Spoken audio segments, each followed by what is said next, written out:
from his 50s. Other news, France. There have been big protests in Paris and across the country. And you will not... What are the French angry about? Oh, you will not believe what they're angry about. They are so pissed. Those Frenchies. Oh, they're angry. Here you go. Across the country tonight, French cities grinding to a halt. In the capital, thousands of people taking to the streets after French President Emmanuel Macron forced through an unpopular bill that raises the retirement age from 62 to 64 years old. What?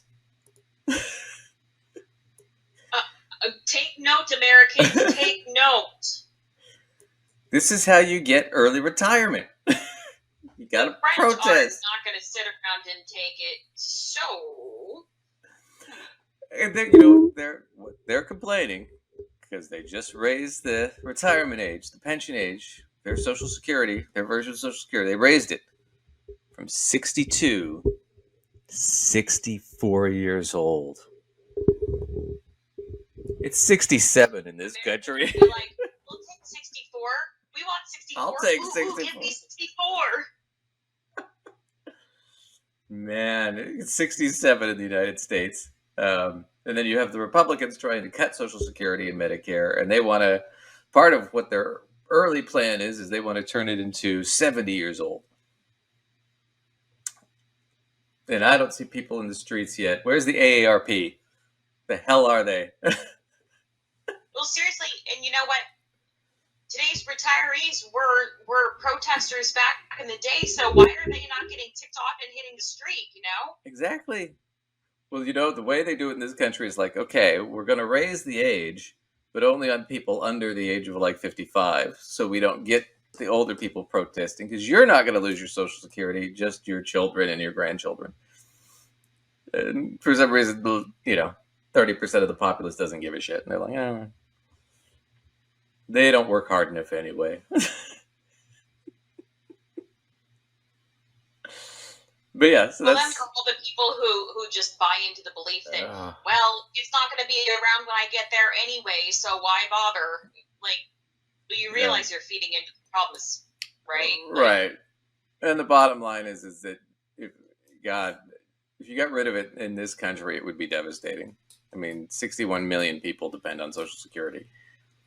I mean, it's not a little drop in the bucket thing. And let's be honest, a lot of people are not using it as the supplement it's supposed to be. It literally is the majority of their retirement income for a huge amount of the population.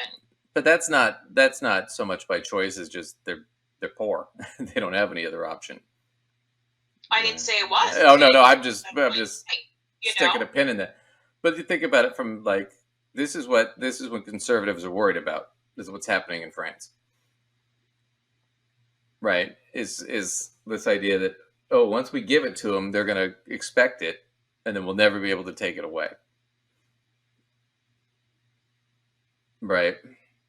And it's one of those things where it's like, but you're basically saying is these socialist policies are so popular and do such good for the public that we don't want to implement them because then people will want a higher standard of living.